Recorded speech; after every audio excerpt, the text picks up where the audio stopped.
and gentlemen, music lovers and chamber music and string quartet fans, welcome to the fourth chapter of Ricercare Quartets in Quarantine, a live four-part counterpoint in days of uncertainty. My name is Cibrán Sierra and I'm violinist of Cuarteto Quiroga. And as you might know, if you watched the previous episodes, the idea of this project occurred to me weeks ago while I was in the middle of the lockdown, and I was thinking of, these times of uncertainty and silence we're living. I was far from my quartet colleagues and I was far from the public stage, and I thought that we could maybe kind of transport the very idea, the very enlightened idea that gave birth to String Quartet, which is a conversation in music, to a similar four-part counterpoint, but this time with words as we inhabit these strange times of musical silence. Through this series, generously hosted by the String Quartet Biennale of Amsterdam, we have been trying to develop another form of string quartet performance that is four voices from four different quartets, all of them groups that of course are linked to the Amsterdam Quartet Biennale, that have played in the Biennale, that will play in the Biennale. And we have been meeting every week to discuss and to debate about music, about the context of silence we're living now, about the uncertain coming future, about programming, performing, about the life as string quartet player, and how do we relate to each other, to audiences, etc., etc. In this, and so also about the role that somehow chamber music and particularly string quartet can play especially in turbulent times where critical and enlightened thinking is probably more needed than ever. We're doing it the same way we do it in concerts. We are kind of feeling like we're on stage and we're listening to each other, we're reacting and we're learning constantly from the input of each one of us, from each other's differences, ideas, gestures, and because, again, more than ever, it's important to underline that diversity is a very important treasure we should nurture. So you are very welcome, all of you watching live, to post questions in social media while you listen to us, and we hope we have the time to answer some of them, because we want to react to you, to our audience, the same way we react when we're performing on stage. The name of the series is, I thought of baptizing it with Ricercare, this concept, which stands for search, for experiment, for invention, for counterpoint. And this idea is what will lead the meeting of today, as it has been leading the previous meetings, which we kindly invite you to watch. They are all available online in YouTube, in the channel of the String Quartet Biennale of Amsterdam. And we all hope that this experience will be very fruitful for everyone, that we will, like in a good concert, somehow we will exit from this conversation being somehow different as we were when we entered. So welcome everyone, and a very warm and special welcome to the outstanding lineup of guests of today's Ricercare. So we have, first of all, Astrid Schween from the Juilliard String Quartet. Hello, Astrid. Hello, Cibrán. How are you? Thank you for very well. Thank you for being here with us. We have the Judith van Driel from the Dudok Quartet Amsterdam. Hello. Hi, Judith. hi. Hello. And finally, we have Vlad Bogdanas from the Quatuor Danel. Hello, Vlad. Hello, Cibrán. Hello. It's wonderful to have you here. It's really a privilege to be able to have this moment with you. And the first thing I want to ask you is the same way we're starting all these conversations, because it's what feels really natural to do, which is, how are you? And how are you doing? How are you living? this moment. How have you been experiencing the last months, and how this situation is affecting you in many possible ways? To be away from your quartet, to be away from performing stages, to be in a lockdown. How is this affecting your creativity, your relation with music, with playing, with practicing? So who wants to open the discussion? Anyone? So let's start from Astrid, which is on the other side of the ocean. Greetings to all three of you from me and from my colleagues in the Juilliard Quartet. It's so nice to take part in this, and what a great idea! What a great format, Cibrán. I've watched some of your episodes, and I found it very inspiring. So, but as far as your question, this is such an amazing moment in history, where we're all besieged by this virus.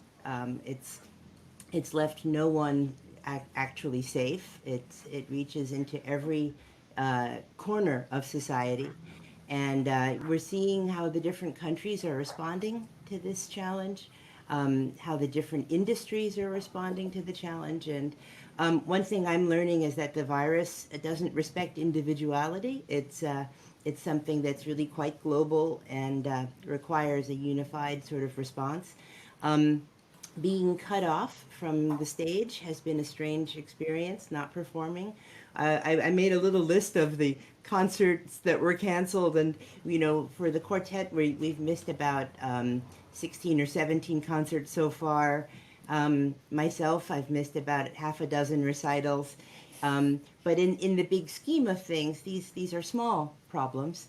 When I look at some of my colleagues who depend completely on performance for their way of life, their income, and how fortunate I am to belong to an institution like the Juilliard School, where I have a salary and I have students, and I can still interact with people in a musical context. That's been very important, my work with my students. And in March, I came up here to Massachusetts. It's the same moment the Juilliard, and we finished our teaching semester with all the classes online, the lessons, the chamber music, the larger classes, our meetings. It's been a very full time. And I just to finish, because I know we have other people who have answers to this question, being up here in the country, I've been very privileged to be able to leave the house and walk into the woods and have some silence around me, and to reflect a little bit on what's happening to me personally, to the world at large. It's been a very enriching and powerful time. Thank you, Astrid. And what about the others? How do you feel? Well, for me, for our quartet, we were quite lucky because we are all living in Amsterdam, and I think not many string quartets live in the same place. So I think we haven't been rehearsing for maybe 3 weeks or something, and then we thought, since there were no big restrictions like in Spain, for example, we had the possibility to come together and rehearse with lots of space between us, of course, but we could rehearse. So as soon as we felt safe enough to do it, we started rehearsing again without seeing too many others. But still, it's very strange because there's no concerts. There were no concerts coming up. Right now, a lot of things have changed because at the moment it's possible to give concerts for 30 people at the most. And from July, more than, I guess up to 100 people are allowed to come. Of course, depending on the rules, and you have to take into account very carefully. But we have some concerts, so we're really very lucky to be able to play. So that's our situation right now. Vlad? Yes, so last time I saw my colleagues was in March, actually. We had something like 29 concerts cancelled, and our last concert was in February, and next time we meet will be in July. And my funny story about how it started is that middle of March, we are supposed to fly to the US, and it was on the very day when Donald Trump announced the travel ban. But at this moment, we didn't know that our concert would be cancelled. We knew that the presenters were working on finding alternate places. And so we were at the airport with my colleagues. We were queuing for the boarding, and somebody from Air France came and told us, if you go into that plane, you might not be able to come back. So we stayed, and that was the last time I saw my colleagues. Oh my gosh. Two of us live in Brussels, two of us live in Paris, so we didn't have the occasion to meet, to see each other. Some of us have been busy with online teaching, some of us with family life, which has been really a great thing for me. I really appreciate it a lot, actually, to be with my children, with my wife. I thought, it hurts a bit to say this because many people have been suffering during this time, but it was a good moment for me. And I think we should dare sometimes. It's difficult with our job because of the financial pressure, because of the artistic goals, to say sometimes, okay, I need a break. And not to go on holidays, but just to rest a bit and just to refresh my mind. And maybe in the future, I will think about it, just to say to my colleagues, okay, now maybe I need a break, and it will be for the better. Yeah, it's very interesting what you're saying, because I'm after all these conversations, I'm starting to somehow read certain patterns which are being repeated. One of them is this kind strange feeling about of happiness. Being in having the possibility, having such a nomad life as we have as performers and string quartet players touring all over the world. How for especially for all the players that have families, to have the opportunity to be at home. But and something else is also the feeling that how lucky we are, quartet players, which is something you were saying, Astrid, that we belong and we're linked to an institution which can be either a university or a college, or our very quartet itself, which is already an institution which gives us a certain support. Because you were mentioning how, and I think this is something crucial, which we have not discussed, and I would like to pulse your opinion about this. How do you feel, or how do you sense that that musicians are being treated somehow, especially chamber musicians, which are by nature freelance musicians, or work on this kind of basis with relate on this kind of basis with their work? How do you feel that in your different atmosphere, let's France, Belgium, Netherlands, and the US, in your case, are kind of treated, and how do you think this is affecting the situation? How do you? Well, I think from my point of view, in our country, we are now having to re-examine what it means to be self-employed, to be in the freelance profession, because there are so many people who are just really crippled at the moment. They're not able to meet their expenses. It's very scary. And as a country, we don't have the social infrastructure in place to sustain people in times of crisis. Some of us will make it just fine, and others will really suffer. And we are having to examine this on all kinds of different levels right now, to see going forward, there are going to have to be changes. I think, as far as being a chamber musician, my colleagues and I have been lucky to also not only have our teaching position, but we are invited sometimes to do things like this, to talk with other musicians. People seek our opinions about certain things, and so at least we can continue to discuss things, and it forces us to really engage. I don't know that everybody is having this kind of access, and so again, I'm curious. For example, are there, like, having you're mentioning the lack of a sort to say a social or maybe state-based network or system to support self-employed people in the US. Are there any? I've seen with great interest, for example, what is happening in Germany. For example, being already a country which it takes quite much care of their like the state takes responsibility. There has been relief funds created by musicians itself. For example, a very strong fund to support freelance musicians from players that play in orchestras or that have stable positions. Has something happened like that in the US, for example, or are there solidarity resources that are popping out? Yeah, there are things that are popping up, and that tends to be in our case in America. We depend so much on philanthropy. It's people rising to the occasion to meet a need rather than the state. So, I mean, really, the arts have suffered so much in terms of funding. Our arts institutions really struggle and have to do a lot of independent fundraising. So I think people are listening, they're paying attention, and there's sort of grassroots organizations coming to the rescue. But just this morning in the New York Times, there's a big article about the Metropolitan Opera Orchestra and others. I mean, I think 2/3 of the artists in our country are right now unemployed. And that's just a staggering thing to try to get your head around. What about you guys? How do you feel? Yeah, well, there is. It's much better than in the USA, in Holland, I would say, but it's not like the state is funding a lot for culture. We have KLM, and they get a lot of compensation, and music and arts don't get a lot of money.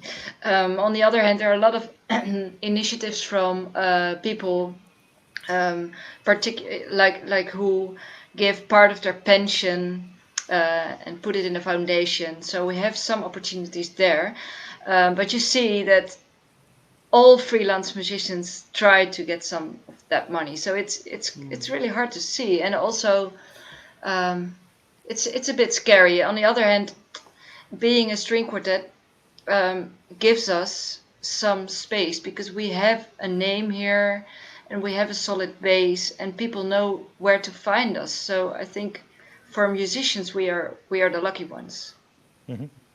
Vlad, how do you feel? Well, there's a good social system in France that, I mean, is very good for me at the moment and for all the colleagues. But there's been a lot of discussions about how this is going to, about the evolution of the system and about the crisis. I know that a lot of French string quartets have spoken together. There was a group on Facebook, on Messenger, with a lot of discussions, which was really great also. I don't know exactly, to be honest. I'm not very well organized myself for this part of the... But it's very difficult to speak about it without talking about politics, and I'm not able to do that. But yeah, I mean, the money is a problem. Can we imagine a huge world solidarity for string quartets and, you know, making a lot of things in common? I don't know. I never really think about it, but, you know, who knows? Who knows? Who knows? And how you were saying, please, Judith. Yeah, well, it's not only about the money. What I find difficult is that artists are not the first to scream, "We want money," because we don't really need a lot of money, actually, because we're not living for money. But on the other hand, it's also about how important art and culture is considered in a country, and this is something that's a bit hard for me to see because art is really not that important in Holland, and so I'm thinking between two sides. On one hand, I think it's great that there is some attention. Of course, we are artists, we're not doctors or something, and there's always things that's more important than this. And on the other hand, I think there should be art should be an essential part of the culture everywhere. So when we talk about this situation, we always think of and claim somehow how important culture is. And I was writing recently an article for a Spanish newspaper, and I came to the thought that in the end, culture etymologically is something. It's what we cultivate. And my question is that. Are we is chamber music, and are we as a string quartet players with our activity, our professional activity, encouraging our society where we live to feel that that we are a part of their identity and therefore a part of their culture? I mean, are we kind of, or have we somehow been just getting fed by a certain inertia of a certain way of understanding what was culture, and now then when there's a crisis, then we feel that our colleagues, our citizens, fellow citizens, they think that we're not essential anymore, so that we're not a part of their culture. Their culture is something different. How do you feel? Can we do something different, or what should we do different in the way we play, we act, we interact, we perform? How do you see these problems somehow? Personally, I don't think we should change too much. Because when you try to do something to please as many people as possible, then that's not the right way. You should do the things where you're good at. And for me, and for us, that's playing string quartets. And then, more important question is how do you communicate this with the audience? So, and there you can find new ways, of course. For example, we have been doing this project in the last Biennale. We have been doing a project with the Leerorkest. That's an initiative from schools in Amsterdam, where every kid can play an instrument. So we formed string quartets with small children without any experience in chamber music playing, and they had their first string quartet experience there, and we helped a little bit. And this was absolutely great. And we still see that even now, when there are no live lessons anymore, there was a big party because they existed for 15 years, the orchestra, and we played a small role there. And it's so important for their feeling of dignity, I would say. And these are the small projects you can do to get yourself known to these people, I would say. Yeah, to form part of their culture, so you become something which identifies them. What about, how do you feel, Astrid or Vlad? Well, I think like Judith was saying, I think the young people are kind of the next frontier. For us, at least, I know that my colleagues and I are trying very hard with our concerts to include a component of the audience that's really young, and to get concert presenters to think in this way. Some are already quite visionary, and they're thinking about how to embrace local schools and bring people who might not think of going to a string quartet concert as the perfect thing for a Tuesday night event. But again, I think it's cultural in our country. String quartets are a very sort of small, rarefied part of our society, and we would like to be more relevant and to have a more diverse audience in terms of everything: age, race, gender, you name it. It would be, I think also we have an advantage as a small ensemble. When we are able to move around again, string quartets are quite mobile and quite flexible of mind and repertoire. I mean, I think there's a lot that we can do. So going forward, we'll be putting our money where our mouth is, so to speak, and really trying to implement some positive change. Absolutely. Where we can. I think education is essential, and we had very nice experiences. Long time ago, we used to go to schools and play for children, and more recently, we did some projects when we were in residency in Utrecht, and we did some project with the refugee children, and that was really fantastic. Really, we had fantastic exchange and fantastic communication through music. So I think that's one of the key points: education and meeting younger generations. See, you're including already many interesting topics, which I find that somehow are in the very essence of string quartet. You're talking about. You were saying, Astrid, the mobility, the capacity of a string quartet to be portable, to be actually, we can get where others cannot. I mean, we can transport our own instruments. So then the, so to say, educational role, and the diversity, the inclusion. How do you think how much of those values, which are the values that made string quartet so popular in the enlightened revolution of the 18th century, and that's why we're here nowadays, because that happened, and that was really something that they appreciated at the time. How much of those values somehow you think are now on the tip of the tongue, or I would say are conscious in the way quartets behave?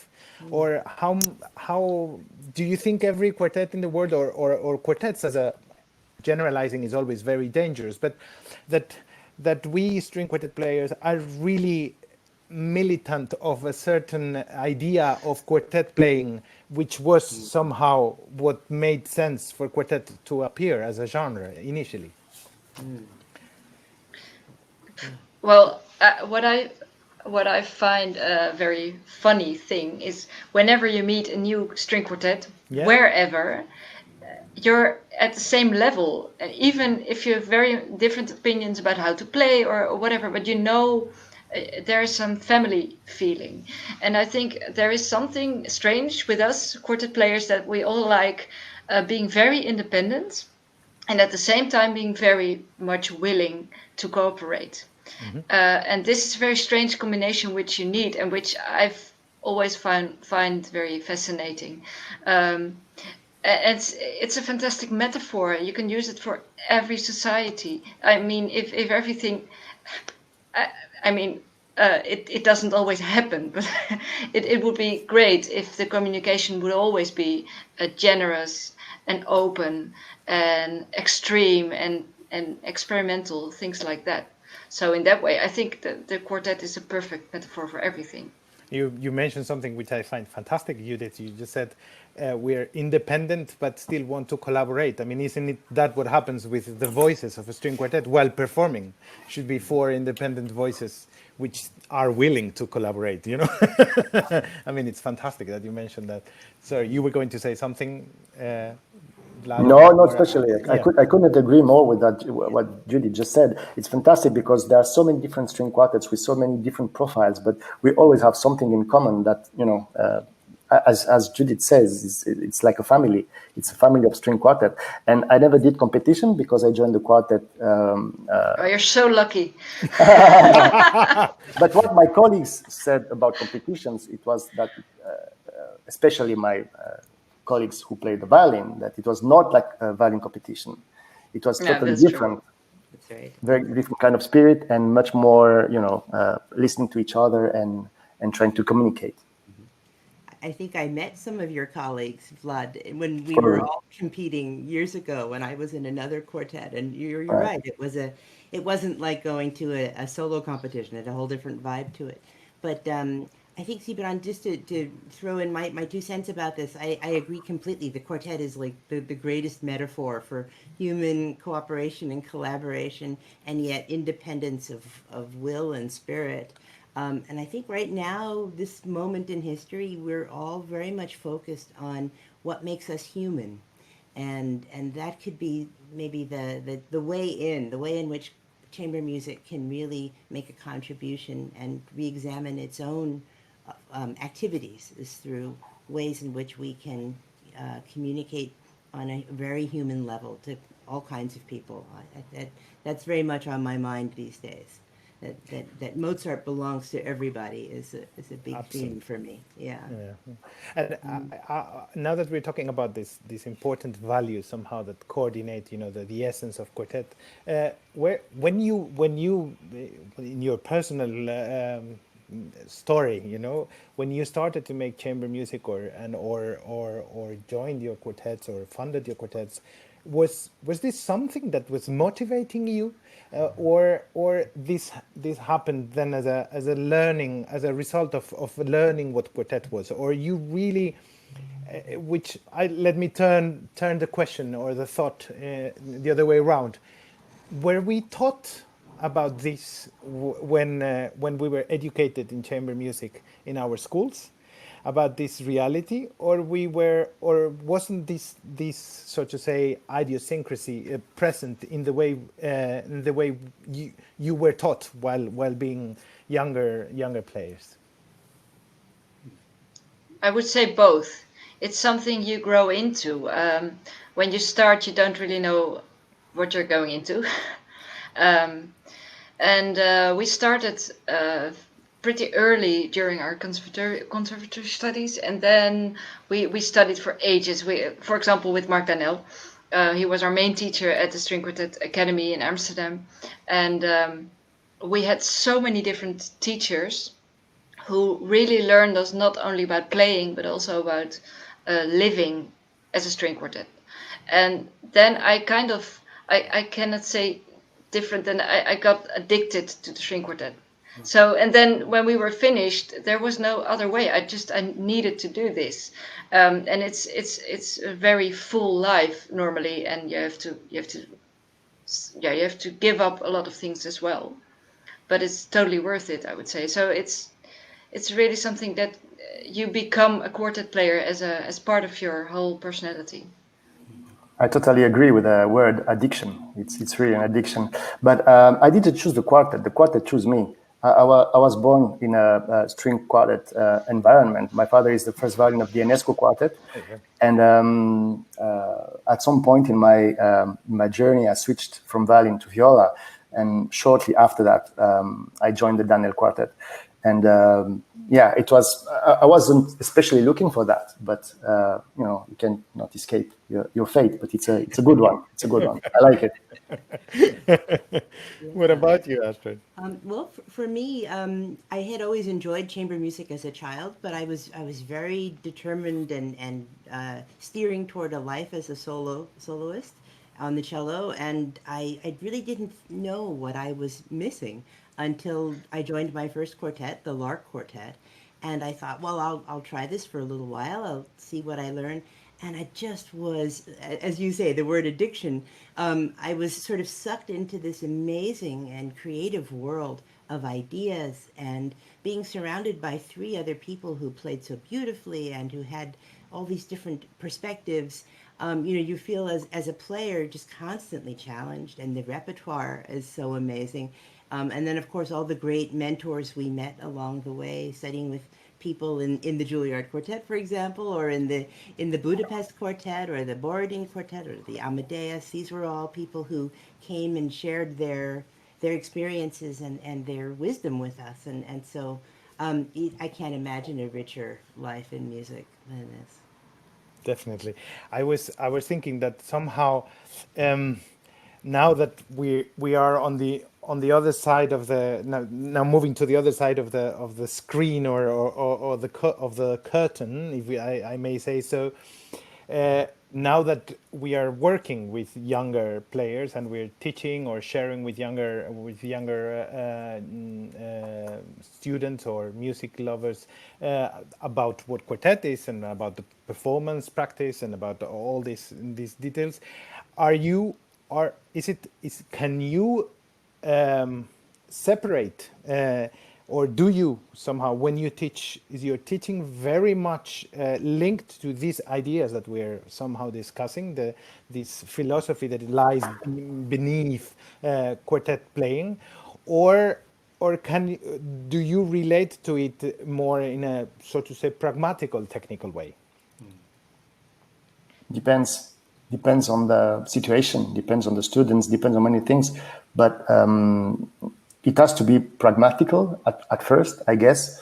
But quartet is life is quartet, so everything it's a bit, it's all the same. I mean, it's not only about quartet; it's about much more than that. I think the quartet, as I heard also from all of you actually.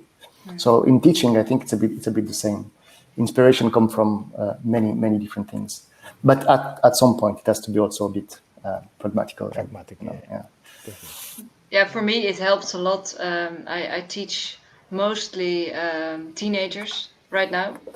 It just turned out to be they started when they were little and now they're a little bit older, and they love music very much. But for me it helps a lot that we when we rehearse, we always have to talk about what we want to achieve and how we are going to try to do that. And that made me think a lot about all kinds of practical things in order to achieve something very magical or beautiful ugly, whatever. So I think in teaching I do this. I try to do the same. So I try to find practical solutions to very, very well, not practical things. Yeah. I remember somehow that when I was a kid, I was fascinated, always about string quartet, about how these people that I saw on stage could actually, play so together, and and so I always, for any reason, I always wanted to become a quartet player. It was kind of an obsession since I started almost playing the violin. I really wanted to be part of such a thing, but I remember that there was something quite surprising for me, that when one of my first serious chamber quartet lessons with one of our teachers, which actually was in the first of this series, Rainer Schmidt from the Hagen Quartet, and and I wanted him to tell me how to play together. I mean, somehow I thought still when that there were some tricks, that there were some buttons you should push, and then of course it would work. And then he told us, it was the very first lesson, and he said, what do you want? And I said, we want to play together. I said something, horrendous now I think about it. And then and then he said, but playing together is not the goal. Playing together is the result. Nice. And since that day, my life changed somehow, because I kind of realized that it was not about that, what you were saying, somehow that practicalities are, it's hard to separate them from what we want to do, as you were saying, Judith. Sorry, Astrid, I think you were going to say something. I just wanted to pitch in the No, idea. that's fantastic. Yeah, I just wanted to say that in teaching, whether it's teaching the cello or teaching a quartet, Quartet. the ideas of the technical precision, of course, that's something everybody needs, right? Is to talk about these things. But I think since being in a quartet for most of my adult life, I can't imagine dealing with these basic elements in a non-musical context. So that when I joined the Juilliard Quartet, one of the things that I found so striking was that everybody, just even in tuning, it was somehow a beautiful approach to the instrument, to the sonic world, to sharing the sound with each other. And so I try to bring this to my students, and I catch myself sometimes saying to them, no, don't play anything that you don't mean. You have to convey meaning in everything, even if it's just how do you cross strings better. It's like, why do you want to know how to do that? And so Exactly. yeah, it's great. Everything, it's a beautiful cycle to be caught up in. And Yeah. how, for example, sorry, Vlad, please. No, just to say, I was relatively young when I joined the quartet, so my best teachers have been my colleagues. But I met, when I was a violinist, the best Romanian teacher, Ștefan Gheorghiu, who died. But the lessons with him were so inspiring, because every technical problem had a musical solution. I mean, that's at least how I felt back then.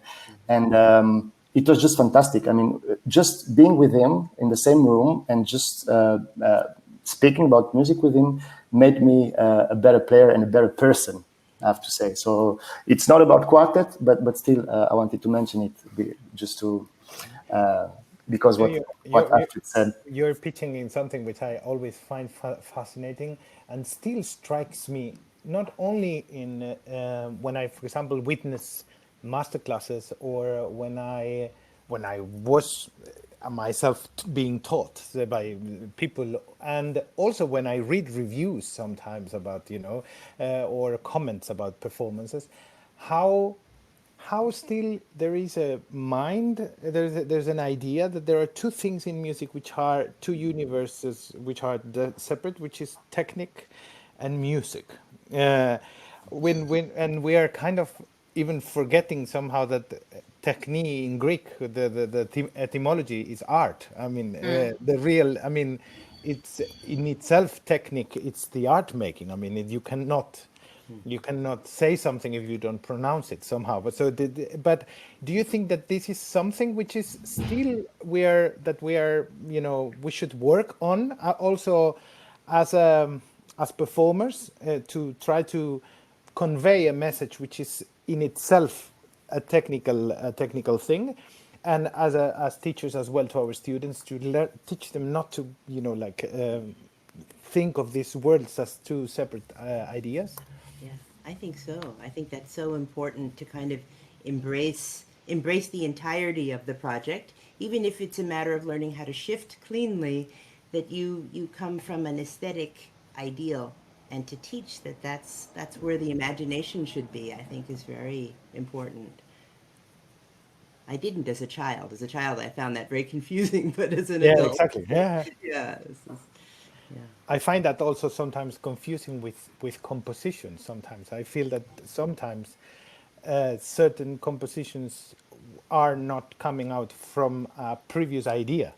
So it's just a technical gesture of writing which is empty, and there is no an image, a sonic image, which kind of projects the idea. I don't know. Have you been in that situation? What's your relation when you work on like new music? How does it what do you learn from that situation? Because quartet players probably were one of the most active, so to say,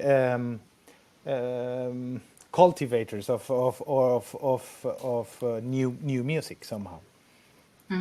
Well, we've done quite a few new pieces recently, and it's always I like it very much to work with composers, because you can just ask, why did you write this, and is there a reason, and why did you make this so bloody difficult, but I think I don't have so many experiences with pieces that are just technical. Mostly there is an emotional reason for it, or a musical reason behind it. And then there might be a lot of practical problems, but you can always solve them. Trying out. The last piece we've been working was with an Hungarian Dutch composer who is a saxophone player, and he changed a lot working with us. So he wrote something and he gave it to us and we played it. He said, no, this is not good, we have to do it again. So that's just a great way of working. Yeah, that's also why I like to practice with composers. It's not only a discussion with a living composer, but it's somehow also a discussion with the composers that are not here anymore. And it's very interesting when, for example, for the tempo, sometimes the composer would say, "Okay, I heard this in my mind, in my brain, but now that I hear the real sound, I will change the metronome mark." So this is also something interesting when you practice other pieces. Beethoven, for instance. Yeah. We're all thinking about him. Yeah, absolutely. I think it's funny that you said Beethoven, because it's true. Yes. Why did you make this so hard? Yeah, and our quartet too has, at least in the old days, our quartet, I think, was sort of a pioneer in America for taking new pieces on board. And so, of course, now in the as we are the ancestors of that group, we try to keep that tradition alive, and so we're also doing quite a bit of new music and that conversation with a live composer. We worked with Davidovsky a couple of years ago, Mario Davidovsky, and he had the imagination and energy of a young guy when he was talking to us about his piece and the different techniques, and he was so much in his prime as he worked on the essentials of music making together. It was a real collaboration. It's lovely.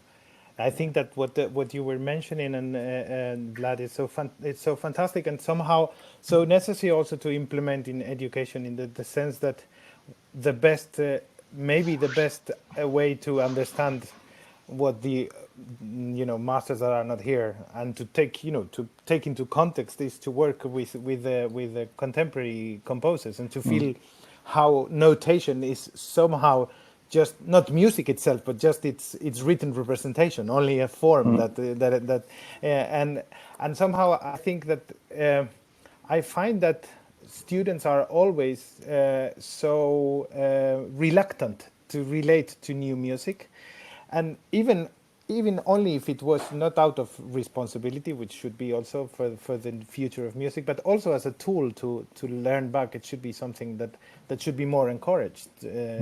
Yes, of course, but it's also it can make you as a player. It can make you much more free, because you're so, especially for string quartets, we're so much based in this tradition, and also, yeah, when it comes to how to play pieces, there is this whole tradition. So you have this feeling you have to play it like this, and then it's great to do something which nobody's done before, because you just have to find it out all by yourself. And this is really, for us as a quartet, it frees us a lot. Yeah, and it makes you develop different colors as well, and look for different, accentuation, different ways of playing, which is always good for the rest of the repertoire.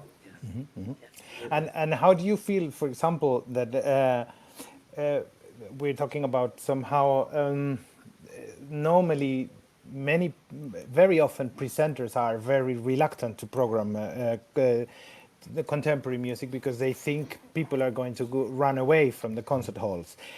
Have you ever experienced really people running away from concert halls? I mean, no, I mean not literally running away, but don't you think this conservative idea that many presenters have of audiences is actually unfair to how audiences actually are?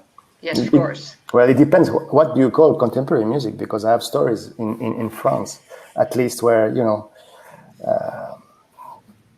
I don't know if I should say that, but I mean, once we had a program, it was Schubert Quartet, and in the second half, Mendelssohn Octet, and in between, Verklärte Nacht. Yes. And that was too modern. Too modern wow. for who? For the For the promoter, presenter. For the presenter. Yeah. Yeah, because of the Schoenberg. But not for the audience, no? No. We'll never know. You never got to play it, okay. No, because this program was not accepted. But, Yeah. but just to say, I mean, if it's that bad, imagine with more modern music. Yeah. And how can we work on that? Because I always find that somehow it is everything when you play a contemporary piece and you do believe in it, the reaction is always positive, So how can we change this inertia somehow? Just try to be very persuasive, I would say. And well, in our case, now we have a management, but before we have been doing everything ourselves. So David, our cello player, was mostly dealing with these presenters, and he emailed with them like 20 times to try to convince them. And in the end, mostly it worked. And then there is another thing we always, when it comes to contemporary music, even more than when we play Haydn or Beethoven, we tell something before we play the music to explain a little bit why Ligeti is different and why you should listen to it differently than, in a more open way. And it always works, except for one man who said, once we had a very angry man who said, "This is not music," and he wanted to go away. And then the rest of the audience came to us and they said, "Well, for me it was music." So it was a nice discussion. Yeah, I think it is. Maybe we shouldn't announce it. We should just play it. We just should have the normal program, and then in the middle of it, just go with a modern piece, and see what happens. Mm-hmm. Another thing that's becoming a little bit more popular over here, when you have a presenter who is a little flexible, is to play a new piece twice in a concert. Yeah. So you get to present it just without Fantastic. any kind of introduction. Yeah. And then the audience is now, the second time, there's some familiarity. And then perhaps you give a little bit of, this is what we're listening for. And it just becomes like an exploration then. It's not a threatening, challenging new thing that's somehow scary. But I find that audiences have a high tolerance once the context is made for them and they feel. So has your quartet, the Juilliard Quartet, have you done such a thing? Had such an experiment? We have, yes. Yeah, and how was the reaction? Very positive. We've done it a few times now. Okay. And people love it. They say, "Oh, Fantastic. This is great to have a second chance." And of course you think about this music is so complex. To form a relationship to it with just one listening is not very realistic.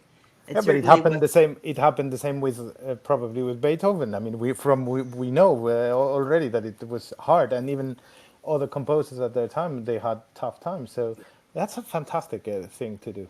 yeah, that we should implement. Any other ideas? Have you tried any other things? Um, No, well, yeah, go ahead. yeah, we always try to combine That's it. That was to make a very clever program. yeah. We even once in the Concertgebouw we did Ligeti's second quartet with ancient music in between the movements, Yes. which gave it a whole new way for people to listen to. These are experiments, and so we try out to Because to I think find things. that's why I was going, because I think somehow context also helps so much, and when you listen to a classic, so to say, piece after you've listened to a contemporary one, even the classic piece changes somehow, and then you're listening Yeah. somehow changes, and and so just to, because we have to start to get to the end of this conversation, although I could be here for hours talking with you guys. It's extremely inspiring. How do you think your life will change from now on, and in which way? Wow. As Well, quartet the players, I guess. Yeah. strange thing is that our international career was kind of going in these years, and now that has changed a lot for the moment. So I just think we need to focus a little bit more on our own country and environment, which is fine as well. In the other and in other aspects, I don't think it will change so much, because I hope when this is all over we still exist and we can continue doing what we did.